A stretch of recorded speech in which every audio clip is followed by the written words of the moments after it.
Story 1. It's been 8 years since that night, and I still won't walk into a dark kitchen alone. My name's Luis. I live, or used to live, with my mom and little brother in a small 2-bedroom house on the edge of Farmington, New Mexico. It's a quiet place most of the time. You get coyotes at night, sometimes kids with fireworks around the 4th of July, but nothing really happens out there. And that's why what I saw that night still doesn't make sense.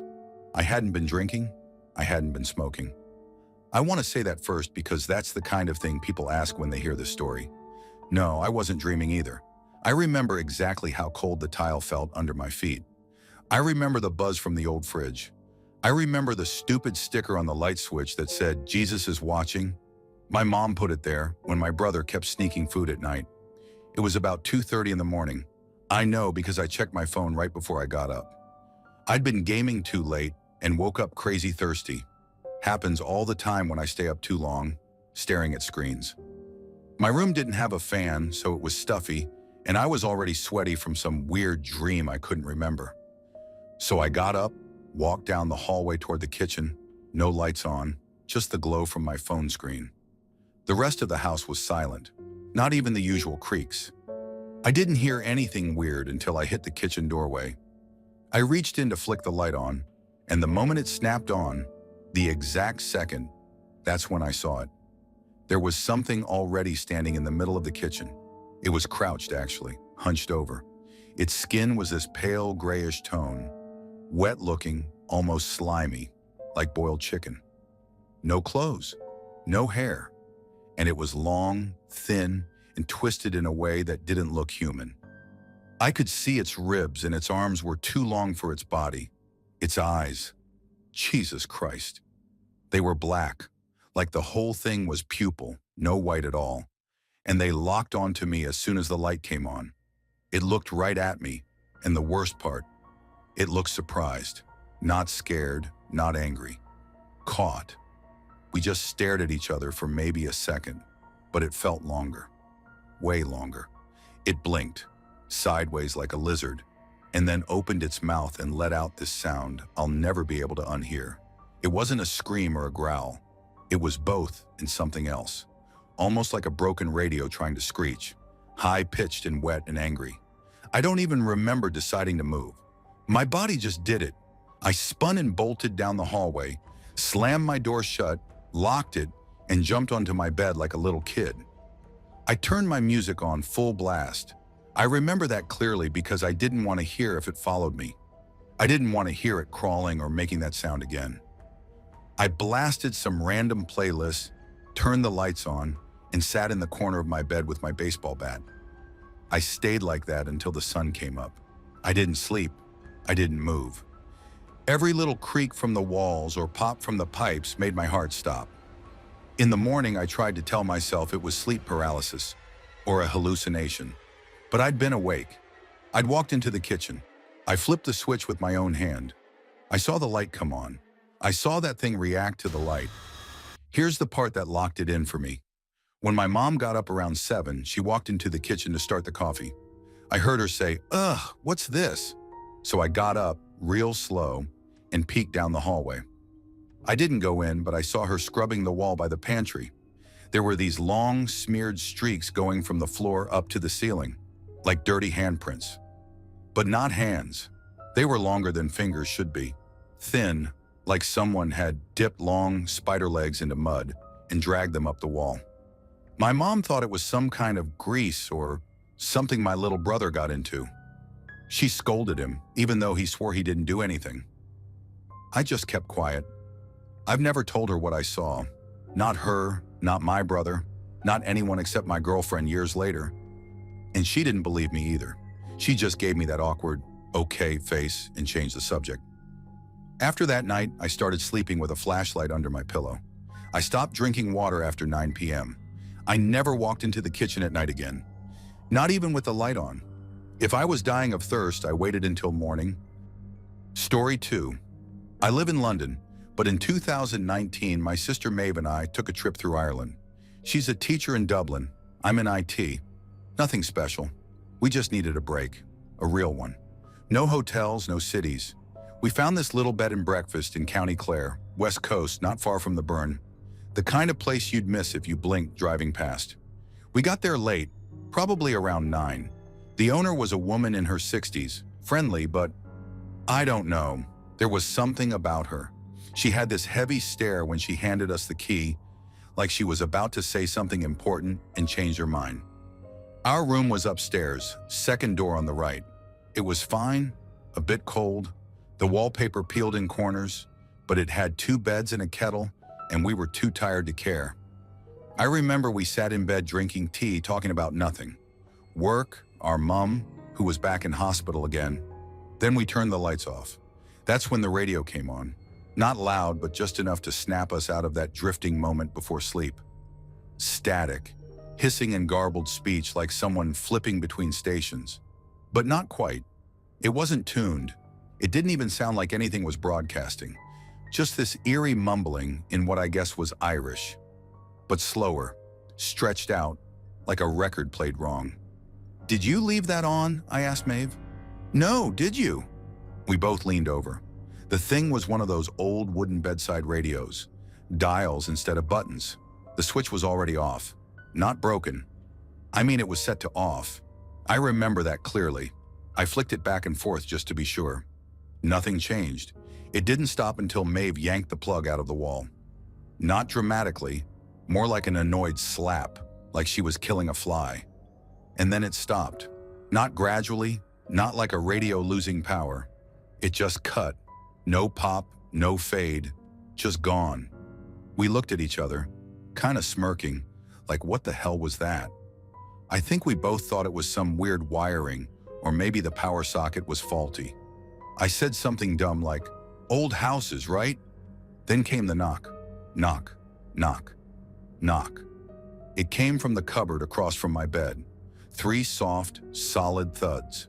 Not fast, not hesitant either. Just a clear rhythm like someone letting you know they're there. Maeve sat up. I remember she whispered, "Did you hear that?" I got out of bed. We both did. It wasn't one of those moments where you freeze. It was like being pulled toward it. The room felt smaller, thicker, like the air had weight. I walked over and opened the cupboard. It was empty, just blankets and extra pillows. But the knocking hadn't come from behind it. It had come from inside. We both heard it. Then we saw the door in the floor. It was under the blankets, a square cut into the wood, maybe 2 feet by 2 feet, with a small brass handle and hinges. Not hidden, just covered. It wasn't some creepy trap door. It looked almost normal, like it belonged there. Maeve said, "Is that a cellar or something?" I don't know why I did it, but I reached down and touched the handle. The moment my fingers brushed it, not even pulled, just touched, the knocking stopped. Not just stopped, it ended. Like whatever was making the noise realized I knew it was there. We stared at the door. It didn't have a lock visible, but it wouldn't open. I pulled gently, then harder. Nothing. Like something was pushing back from underneath. Maeve wouldn't come closer. She kept saying, "Stop it, just stop it, please." Over and over. Her voice didn't sound like her anymore. I stood up and backed away. We didn't speak after that. We didn't sleep either. I left the bedside lamp on and Maeve wrapped herself in the duvet like a cocoon. I sat upright until the sun came up. At some point, I unplugged the radio again, just to be sure. The cord was already out. When we went down for breakfast, the woman who ran the place was at the counter.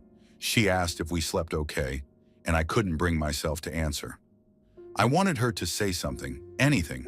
A look, a warning, a joke about the old floorboard. But she just smiled like she knew we wouldn't ask. We checked out early and drove all the way to Galway that day without stopping.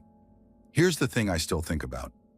That door wasn't dusty, the brass handle, clean. No cobwebs, no rust. Like someone had touched it recently, like someone had used it. I've never been able to find that B&B online again.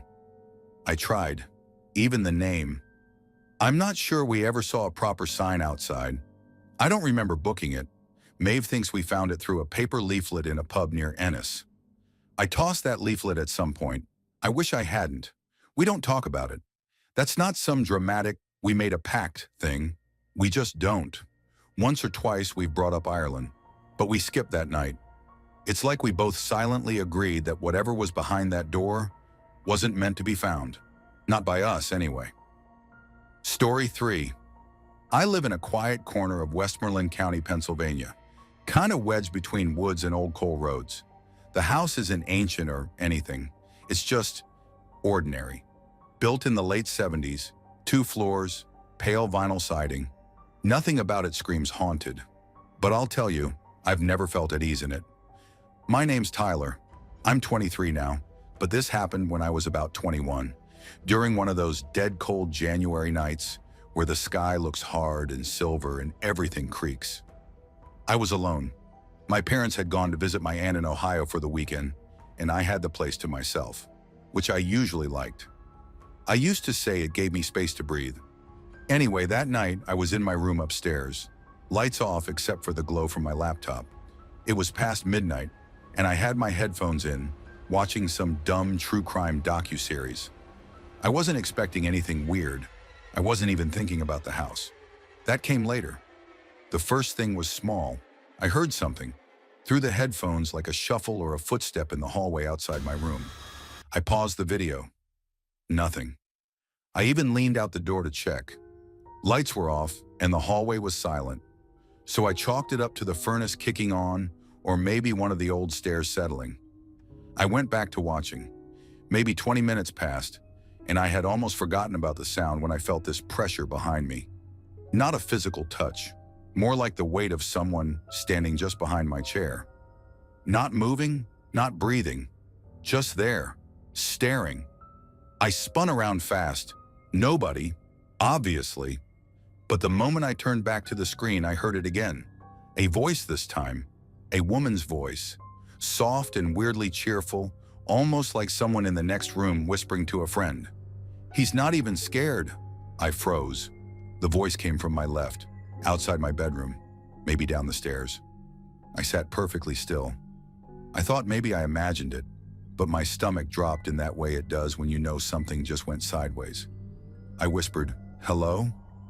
And then, like right on cue, a man's voice, lower, sharper. It cut through the air like it had teeth. "He will be." I stood up so fast the chair nearly tipped. I didn't care how stupid it felt. I turned on every light upstairs. Hallway, bathroom, spare room. Empty. The stairs creaked as I walked down, heart hammering, trying to rationalize. Maybe the TV had unpaused or something, or maybe I'd fallen asleep and dreamt it. Then I noticed something that made my mouth go dry. The front door was unlocked. I never forget to lock it. It was one of those old habits my dad drilled into me. I lock the door every single time, even if I'm just grabbing something from the car. But it was fully unlatched, wide enough that a wind could have pushed it open. I stepped back. I didn't open it wider. I didn't touch the knob. From upstairs, from my bedroom, I heard laughter. Not loud, but clear. It was the same woman's voice, just closer now. And it wasn't menacing, exactly. It sounded playful, like someone laughing at a joke I didn't hear. I should have run. I should have walked out and never come back. But I didn't. I was too rattled to think straight. Instead, I went up slowly, gripping the railing like a weapon. My bedroom door was closed. That freaked me out more than anything. I never close my door when I'm home alone. Ever. I could see the soft light from my laptop flickering beneath it, so it was still on, but everything else was dead quiet. I didn't go in. Instead, I went into the bathroom across the hall and did what I hadn't done since I was a kid. I locked the door, turned off the light, sat in the bathtub, and pulled a blanket over my head. Yeah, it sounds ridiculous. I know it does. But something about being in the dark, under the blanket, felt safer than being exposed in a lit room. I tried texting my mom. No signal. Tried calling. Nothing. My heart was pounding in my ears. I felt cold all over. And then came the whisper. Right by my ear, like it was crouching next to the tub. "Do what you want. We know you're still there." I stopped breathing. I didn't scream. I didn't move. I stayed frozen under that blanket, every muscle in my body locked up. It wasn't the words, it was the way it said them. Like it knew I was scared. Like it was enjoying it. Like I was something to be watched, toyed with. Not heard, not yet, just seen. And the worst part, there was no breath with the voice, no heat, no shift of air, just the words. I sat in that tub until sunrise. When the light finally pushed through the bathroom window, I unlocked the door and went straight outside. I didn't even grab my coat. I waited in the car until my parents got back later that afternoon. They believed me, or at least said they did. My mom burned sage. My dad changed the locks and put up cameras. Nothing ever showed up on them. And the voices? I haven't heard them again. But I never sleep with my door closed anymore. And I never ever sit with my back to an open room. Story 4. I grew up in central Indiana, a small town no one's heard of unless you're from there. One of those places with a Walmart, a high school, and a million cornfields. My house was a basic 2-story ranch, nothing fancy, built in the 70s with those ugly yellow tiles in the kitchen and a basement that always smelled like mildew. I was 14 when this happened, not younger, not older. 14 exactly, and I remember that because it was just a couple weeks after my birthday when everything went to hell. My bedroom was upstairs across from the only bathroom that had a shower.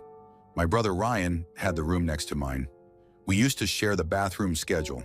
He'd go first, then me. That night, he'd already brushed his teeth and gone to bed.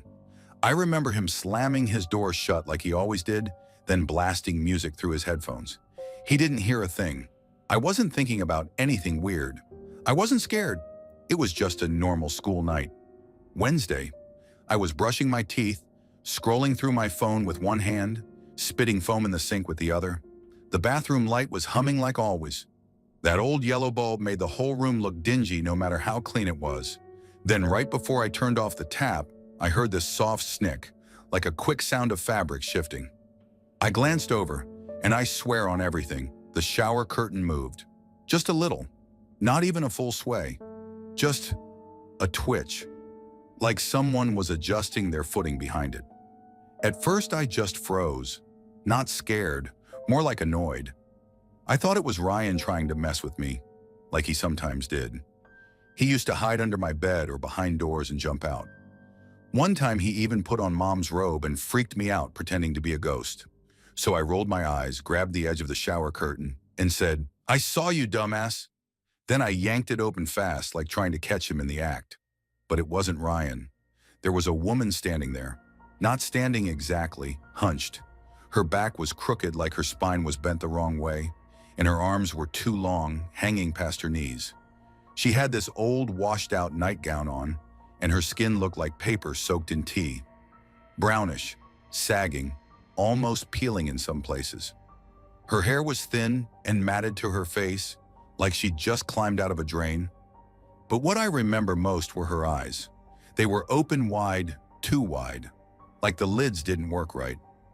Her irises were milky white, but there was something behind them. I don't even know how to describe it. Not blind, just wrong. Like she saw me, like she'd been seeing me.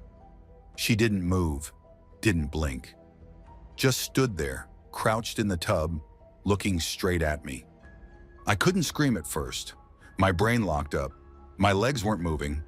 I remember this insane rush of heat in my ears and chest, like my body was trying to run but couldn't. Then she grinned. That's what snapped me. It wasn't a human smile. Her mouth was dry and cracked, and when it stretched open, it made this tearing sound, like paper ripping. I screamed, like actual scream, loud enough that my throat hurt. I backed up so fast I slipped and slammed into the sink cabinet, then bolted out the door and crashed into the hallway wall.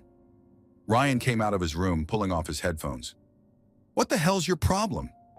I was gasping, trying to say it, but nothing came out except, "Someone's in the shower." He looked at me like I was messing with him. "You're kidding." No, I'm not. There's a woman. She's in there. Go look." He rolled his eyes but stepped into the bathroom. "You probably just saw your reflection or some..." Then he stopped talking. He stood there for a second, staring at the open curtain and the empty tub. Then he looked back at me and said, "There's nobody here." I swear I couldn't even move closer to the door. I just stood in the hallway, heart hammering, waiting for her to step out again, waiting for him to start screaming too. But nothing happened. Ryan checked the closet, the hallway, even the window. It was locked. No footprints, no wet floor, nothing disturbed. She wasn't there. She was just gone. But I saw her. I didn't imagine it. That wasn't a shadow or a dream or some stupid trick of the light. That woman was real. She looked straight at me. She smiled. I couldn't use that bathroom again after that. Not once. I'd wait till morning and use the one downstairs. If someone was in the upstairs bathroom, I wouldn't even knock. I'd just leave. My parents thought I was being dramatic, but I didn't care. They didn't see her. Story 5.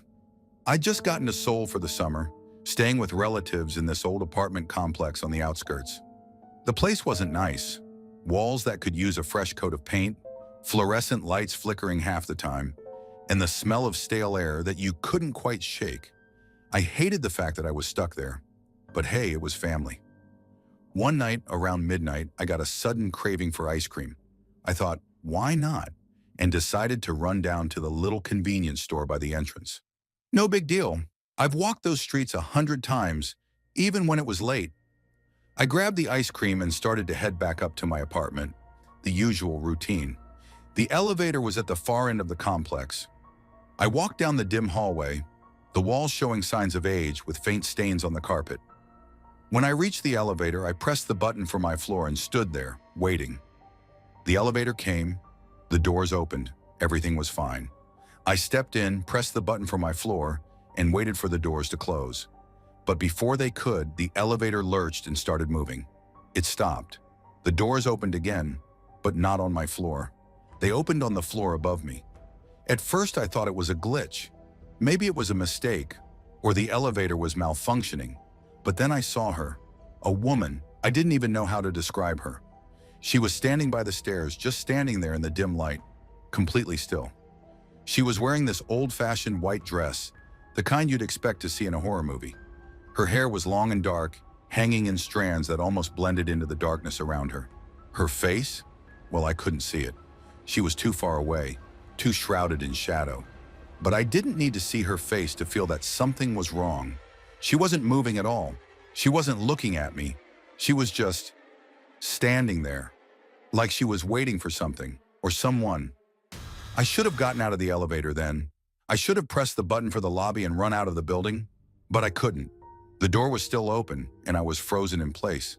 I could hear the elevator creaking, the sound of it grinding against its old cables. The moment felt endless. Then a weird thing happened. The elevator doors started to close and I braced myself for them to reopen again. But they didn't. They stayed shut, and the elevator lurched again, like it was trying to start moving. I heard the crick of the metal doors against the frame. I'm not sure how long I was there, but it felt like forever. It wasn't until the doors finally shut completely that I could breathe again. But I didn't feel any better. The whole time I couldn't stop thinking about her. That woman. Why was she just standing there? Why didn't she move? The elevator made its slow ascent, the creaky metal groaning as it crawled up the building. My heart was racing. Every floor it passed made the dread in my stomach grow. Finally, the doors opened on my floor. I couldn't get out fast enough. I didn't even bother to look down the hallway. I just bolted straight to my door. My hands were shaking as I fumbled for the keys. I don't even remember locking the door behind me, but I did. I stayed up that night, didn't sleep a wink. I kept thinking about that woman, her stillness, the way she didn't move, didn't even seem to notice me, the way the elevator had opened on her floor. But I'd never seen her before in the building. I'd never seen anyone in that dress. I don't know what it was that night. I don't know if I was tired or if the whole thing was some weird trick of the mind. But I'm telling you, I haven't been able to shake it. Maybe it was nothing. Maybe it was my mind playing tricks on me. But I can't explain why it felt so damn real. Story 6. It was supposed to be another normal night hanging out in the field behind Gabby's house. We were teenagers, restless, doing what teens do best, being loud and dumb in the middle of nowhere. The kind of place where streetlights don't reach, and the only sound you can hear is the rustle of the trees and the occasional car passing miles away. It was 1:30 a.m., and we'd been out there for hours. I don't know why we did it. It wasn't even fun anymore. But we were still there, just standing around, talking, laughing, whatever. Then Gabby, who was always the one to notice things, suddenly said, "What the fuck is that?" None of us thought much of it at first. It was just Gabby being Gabby, always getting freaked out about something. But this time, we all turned to look. There, on the ground, just a few feet away, was something. Something big. At first, I thought it was just a shadow or some animal. But no, it wasn't like anything I'd ever seen. It looked like a person, but it wasn't. Not really.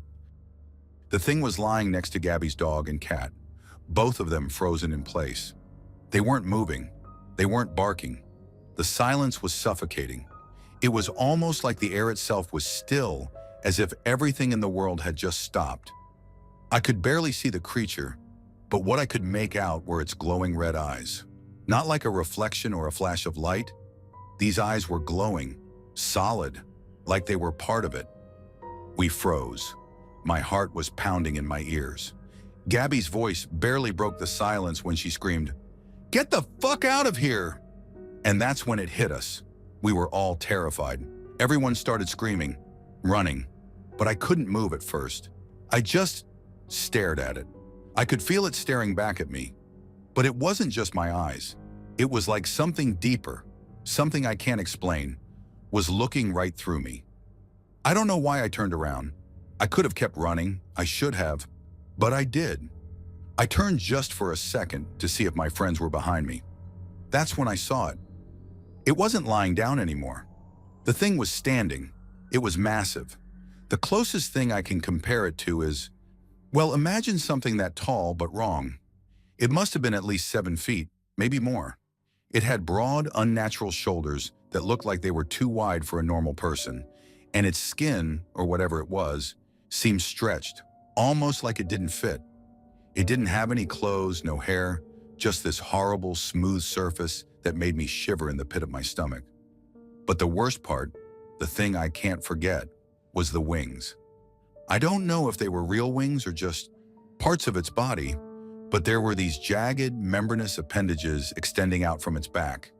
They didn't move, at least not at first, but I saw them. They were huge, unnaturally wide, and they looked like something you'd see in a nightmare. They didn't even make sense. I didn't even know what I was looking at. I couldn't comprehend it. It wasn't just the size or the shape. It was something in the air around it, something oppressive that made everything feel wrong, like the ground itself was holding its breath. I snapped out of my stupor when I heard Gabby's voice again, this time shrill, desperate. "Run! What the fuck is that?" I didn't need another second. I turned and sprinted. It felt like my legs were moving in slow motion, but I kept running. I could hear the others too, the sound of feet pounding the ground, the heavy breaths, the wild, panicked shouting. It all blurred together. I didn't stop until I was back in Gabby's house, slamming the door behind me, gasping for breath. We didn't talk for a long time after that. I think we all just processed it in silence. But none of us could explain it. Not then, not now. We talked about it a few times after, but it was always in whispers. What we saw, we didn't know. We didn't even want to know. All I know is that it wasn't human, and it wasn't anything I've seen in any movie or read in any book. It was something else, something that shouldn't exist. Story 7. It was a Wednesday evening, around 9:30 p.m. I was sitting in my living room in the apartment I've been renting for the last 2 years. The place is quiet, nothing unusual. Just the hum of the fridge and the soft glow of the TV lighting up the space. I had been scrolling through some random shows when I felt it. A sharp, almost electric pain running across the back of my neck, like a jolt of electricity had pierced my skin. I froze. My body tensed up, but what hit me next was even worse. A deep, almost nauseating sensation that something wasn't right, like a presence had suddenly entered the room without me noticing. My mind couldn't make sense of it at first. The pain was like nothing I'd ever felt before. It wasn't a muscle cramp or a pinched nerve. It was something far more invasive. I stood up, reaching behind my neck to rub at the spot, thinking maybe I had somehow pulled a muscle or gotten a weird cramp.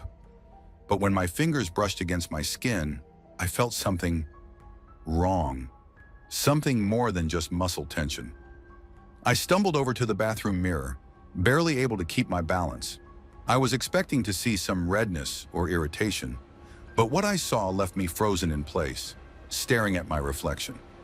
5 distinct, deep indentations marked the back of my neck. They were perfectly spaced out, the kind of pattern you might expect if someone had placed their fingertips there, pressing hard into my skin. But no one had been near me. No one had touched me. I reached up, my hands trembling, to touch the wounds, expecting to feel warm skin or even blood. But there was nothing. They were cold, like the skin around them had gone numb. They almost looked too perfect, too deliberate. I could feel my pulse pounding in my ears, my heart racing as I tried to make sense of it. The worst part was that I hadn't felt anyone there. No one had entered my apartment. I had been alone, completely alone. Yet the marks, those damn marks, were impossible to explain. There were no sharp objects near me. The only thing that could have caused something like this would be some kind of force, a pressure, like hands pressing into my neck. But I hadn't felt it. I'm not a person who believes in aliens or supernatural things. I don't even like to think about that stuff. I've always thought people who do are just looking for explanations for things they don't understand. But looking at those marks on my neck, I can't explain it.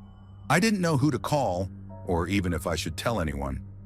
I sat down on the edge of the bathtub, staring at my reflection in disbelief. My mind raced through every possibility, every logical explanation, but none of them fit. I'd been sitting on my couch. Nothing had happened. No windows had been open. The only thing I could think of was that maybe I'd imagined it. Maybe the marks were just some weird coincidence. But deep down, I knew it wasn't that. It felt far too real. I ended up sitting there for a while, unable to move, unable to think. The feeling of being watched, of something hovering over me, never left. It lingered in the corners of the room, in the air around me. The only sound was the faint buzzing of the TV in the other room. I wanted to go to bed, to try and forget about it, but I knew I wouldn't be able to. I didn't sleep that night. Not a wink. The marks on my neck were still there in the morning, but they had changed. They were fading, yes, but not completely gone. It looked like they had been imprinted on my skin, not just superficial scratches, but something deeper. I still didn't know what to make of it. I haven't been able to shake the feeling ever since. I've moved the couch, checked the locks, made sure all the windows are shut, but nothing feels the same. I know it's irrational, but every night when I sit in my living room, I can't help but feel like there's something or someone watching me. And I know that mark, those marks, aren't just something I'll ever be able to explain. I don't know what happened that night, but I can tell you one thing for sure. I've never felt more unsettled in my own home. Story 8. I was 10 years old and my family and I were on vacation in Thailand, a place I'd never imagined visiting. I remember the heat, the sound of the waves crashing against the shore, and the smell of something unfamiliar in the air, like spices mixed with salt and a slight mustiness from the humidity. We were staying at a small inn near a beach, not some luxurious resort, but a charming little place with weathered wooden walls and narrow pathways. The atmosphere felt laid back, not touristy, and everything about it made me feel both curious and comfortable. We'd spent most of the day exploring the area, eating some delicious street food, and visiting a few local attractions. By the time the evening came around, we decided to grab a bite at a restaurant nearby. It wasn't anything fancy. It was one of those places where you could tell the food was good, but it was also just a local spot, not trying to impress anyone. My parents were talking to the waiter, and I was busy with my meal, trying the different flavors I'd never experienced before. By the time I was done, I needed to use the restroom. I had never been one to wait long for things like that. I was still a kid, impatient, and definitely not someone who'd stand around if I didn't have to. So I got up, told my parents I'd be right back, and made my way down the narrow hallway toward the bathroom at the back of the restaurant. It wasn't a big place, and the restroom was the only one in the building. When I got there, the door was locked. No big deal, right? I figured someone was inside, probably one of the other customers. I didn't think much of it at first, but I waited a few minutes. I knocked lightly on the door, thinking maybe they didn't hear me. No response. I looked around, slightly annoyed. It was a small restaurant, and there weren't many people around. The waitstaff was busy, but nobody seemed to be in the hallway with me. So I stood there for a while, just waiting. I didn't hear anything. No flushing, no water running, not even footsteps. It was weird, but I thought maybe the person inside was just taking their sweet time. I waited another 5 minutes. The silence was starting to get to me. I wasn't used to waiting around for something as simple as a bathroom. Eventually, I felt that restless feeling start to creep up on me. That's when I noticed the keyhole. I don't know why, but I felt this compulsion to lean over and look through it. Maybe I thought I'd see the person inside and realized they'd just been slow to finish up. It seemed harmless enough. After all, what could I possibly see through a little keyhole? A wall? A closed door? It didn't make sense, but I pushed my face up close to the small hole, and that's when everything changed. At first, I didn't see anything, just the dim, almost ghostly light from the restroom's small window. I blinked and squinted, unsure of what I was expecting. But then, out of nowhere, I saw something move. It wasn't like I saw a figure or a shadow. No, it was much more subtle than that. There, in the far corner of my view, just a little beyond where the wall met the doorframe, I saw an eye. It was wide open, staring directly at me. I froze. I'm not talking about a flash of movement or a trick of light. This was real. I saw a dark, round pupil, surrounded by the white of an eye. It was wide open, but it wasn't just staring blankly. It was aware. It felt aware, and it was looking at me. My heart skipped a beat, and for a moment I couldn't move. I couldn't look away, but I couldn't understand why I was seeing it. I mean, who was inside? There wasn't anyone else in the restaurant that I knew of, and it was just a simple bathroom. I didn't think to knock again. I didn't think to call out.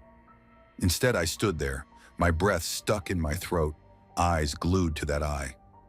I couldn't explain it. Why was it there? Who was it attached to? Was there someone hiding in the restroom? I didn't move.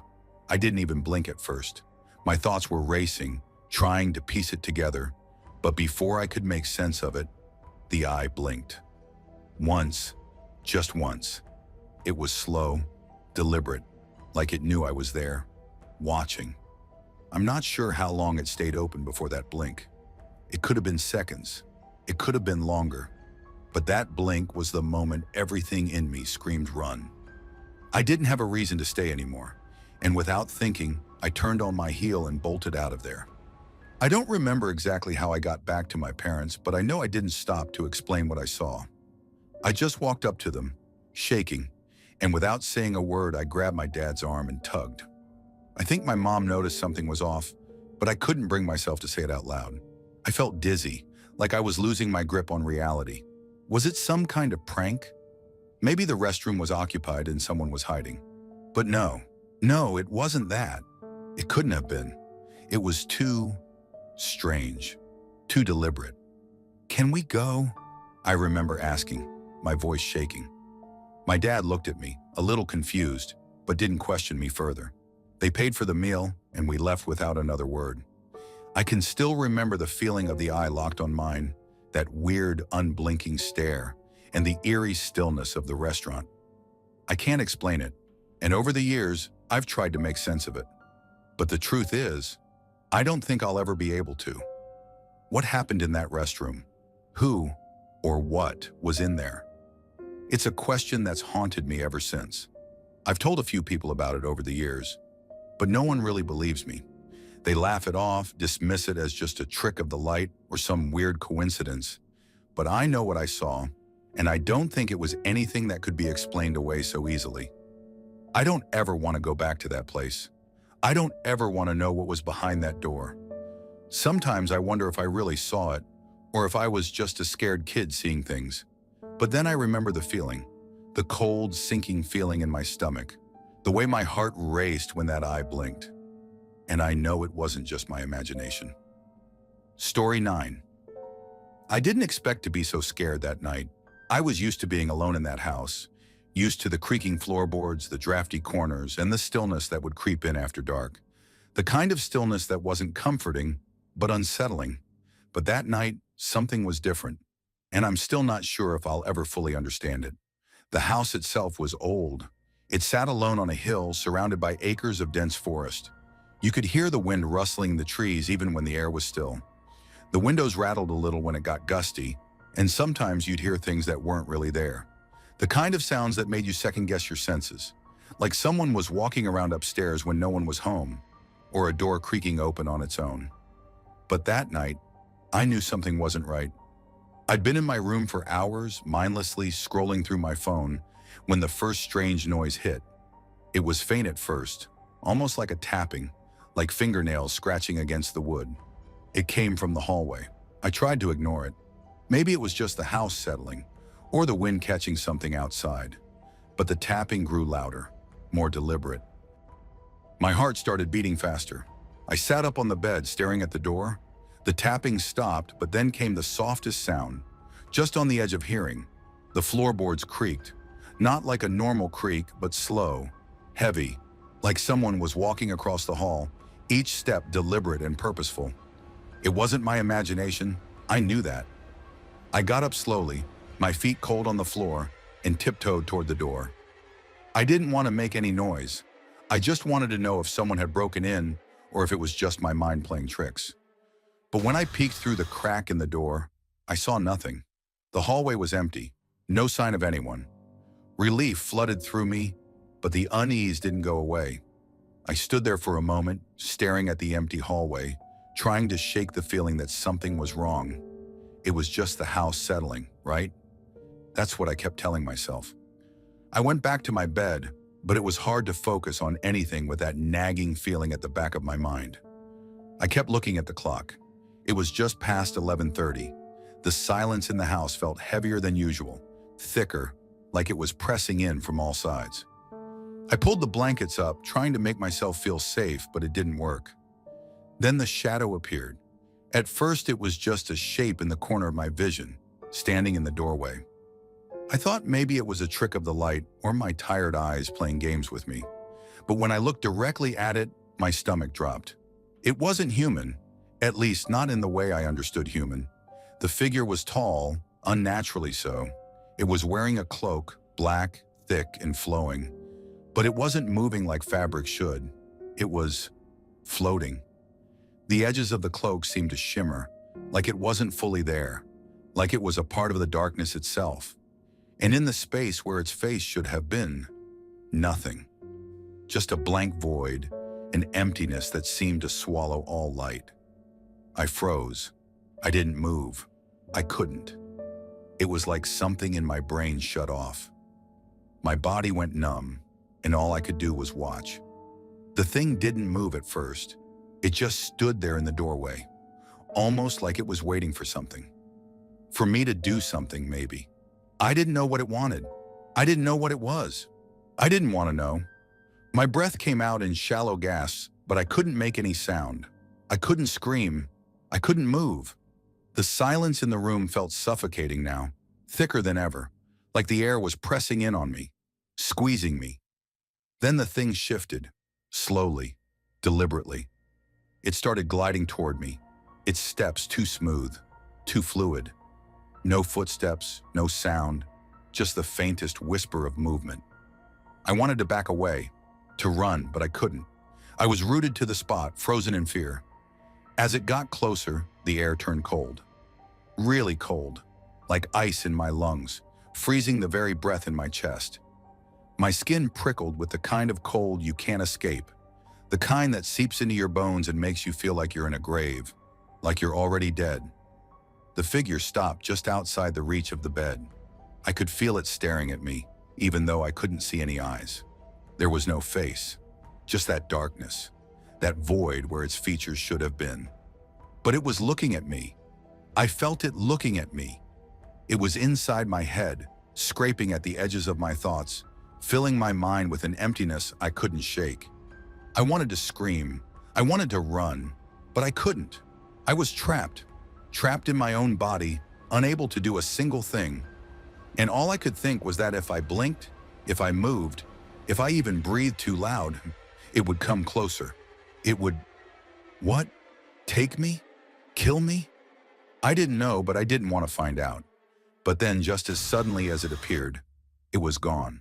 1 second it was there, towering over me, and the next, nothing. The air grew warm again, and the silence was broken by the creak of the old house settling. I was left sitting there in my bed, gasping for breath, drenched in sweat. I didn't move for a long time. I didn't want to. I wasn't sure if it was gone for good. I didn't want to test it. I didn't want to know if it could come back. My parents got home later that night, and I didn't tell them what happened. I didn't tell anyone. It didn't seem like anyone would believe me anyway. How could they? How could anyone understand what I saw? It wasn't something I could explain. It wasn't something I could ever forget. But I don't think I'm ever going to be the same after that. Story 10. It was a regular Wednesday night, nothing out of the ordinary. At least that's what I thought. I lived in a rambling, 2-story house on the outskirts of a small town in Australia, an old thing built in the 70s. The walls were thin, the floors creaked, and there was always a draft that made the house feel colder than it should, even on warm nights. Everyone who came over would mention how charming the place was, but there was something about it that didn't sit right with me. I couldn't shake the feeling that something wasn't normal, like there was something lurking just beyond the walls, something waiting. I didn't like to admit it to anyone, but it made me uneasy, always. The whole night had been pretty average. I was upstairs playing with my dog, just messing around as usual. It had been a couple of weeks since we'd started getting new carpets laid in the house, so there was a lot of disruption, a lot of sounds I wasn't used to. The old carpet had been stripped away, and what was left was that thin, spongy underlayer with a papery texture. It made the house feel even more fragile than it already was, like everything was exposed, stripped back. There was something about it that just didn't sit right. Anyway, I'd been playing fetch with my dog for a while, and she'd eventually fallen asleep on the couch downstairs. I decided to go upstairs and check on something. Nothing major, just a random errand I didn't even really need to do, but I was restless. The stairs creaked beneath my feet as I made my way up, the house unusually quiet. I could hear the faint hum of the fridge downstairs and the slight tapping sound of the wind against the windows. But otherwise, everything was still. Halfway up the stairs, though, that's when I heard it. It was subtle at first, like a soft rustling sound. But then it grew clearer. It was coming from the hallway above, the direction of my parents' room. At first, I thought it might have been the dog moving around downstairs. But no, the sound was too distinct. It sounded like someone running across that thin, papery underlayer of the carpet downstairs. I stopped. My heart jumped into my throat, my mind racing. I had been home alone. I checked the time, 11:30 p.m. Everyone else was out for the evening. My dog was downstairs asleep. There was no one else in the house. I strained my ears, trying to listen closely, and sure enough, it was unmistakable. Running, rapid footsteps, moving across that thin layer of carpet. It was hard to pinpoint exactly what it was about the sound that froze me in place, but it was that unnerving quality, the sense that I was hearing something I shouldn't be, something that didn't belong. I wasn't imagining it. I could hear it clearly, faint but distinct. Step after step, it echoed faintly as though someone or something was pacing, moving, even running, in the hallway below me. My breath hitched, and instinctively, my eyes shot toward the top of the stairs, where the hallway stretched toward my parents' room. The door was open just a crack, the darkness of the room beyond barely visible, but I could swear I saw the faintest movement at the threshold, just enough to make me question if I was really seeing things. I didn't know if I was just terrified or if my brain was playing tricks, but something didn't feel right. Something wasn't right. I took a few hesitant steps toward the hallway, barely breathing, my body frozen, unwilling to move yet desperate to know what was going on. The sound continued, soft, quick footsteps skimming the surface of the underlayer of carpet. I kept my gaze fixed on the darkened room, trying to convince myself it was just my imagination. Just the house settling, or the wind, or something that could explain it. But deep down, I knew better. I couldn't move. I was caught between wanting to run and wanting to investigate. I decided to check. My feet moved on their own as I silently crept toward the top of the stairs, my mind racing with every step. As I reached the hallway, the sound stopped abruptly and I froze. There was no movement, no more rustling. But that was worse, wasn't it? It was like everything had stopped, as though someone or something was waiting for me.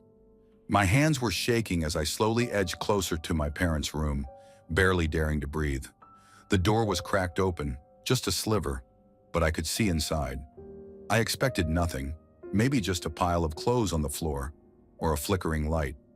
But what I saw wasn't anything like that. There was a light in the room, faint and almost ethereal, but it wasn't coming from any source I could identify. It wasn't a lamp or anything plugged into the wall. It was a strange glowing mist, swirling, shifting in a way that didn't make sense. It wasn't bright, but it was enough to make the entire room feel wrong. It was the kind of light you'd expect to see in a science fiction movie, like something from Doctor Who. But this wasn't a show. This was real. This wasn't something my brain was making up either.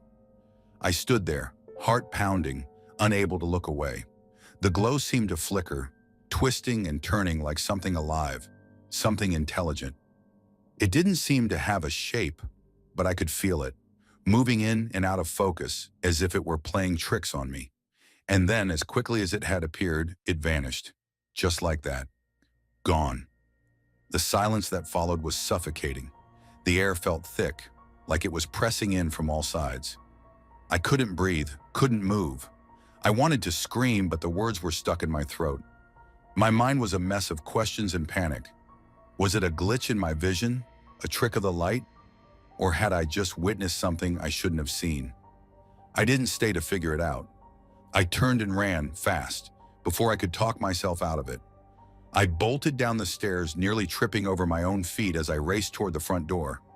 I didn't care if anyone was home. I didn't care if I was being irrational. All I wanted was to get out. I grabbed the door handle, heart still thudding in my chest, but it wouldn't budge. The door was locked. Of course, it was locked. It always was at night. The panic surged higher. I couldn't stay here. I couldn't be in that house anymore. The feeling that something was watching me, that something was waiting, hadn't left. It was like there was a presence in the house, something that I hadn't noticed before, but now couldn't escape. I don't remember how long I stood there shaking, but eventually I found my keys and fumbled my way out. I left. I never went back alone after that night. I don't know what I saw in that room, but I know it wasn't something I can explain. And the worst part, I haven't seen anything like it since.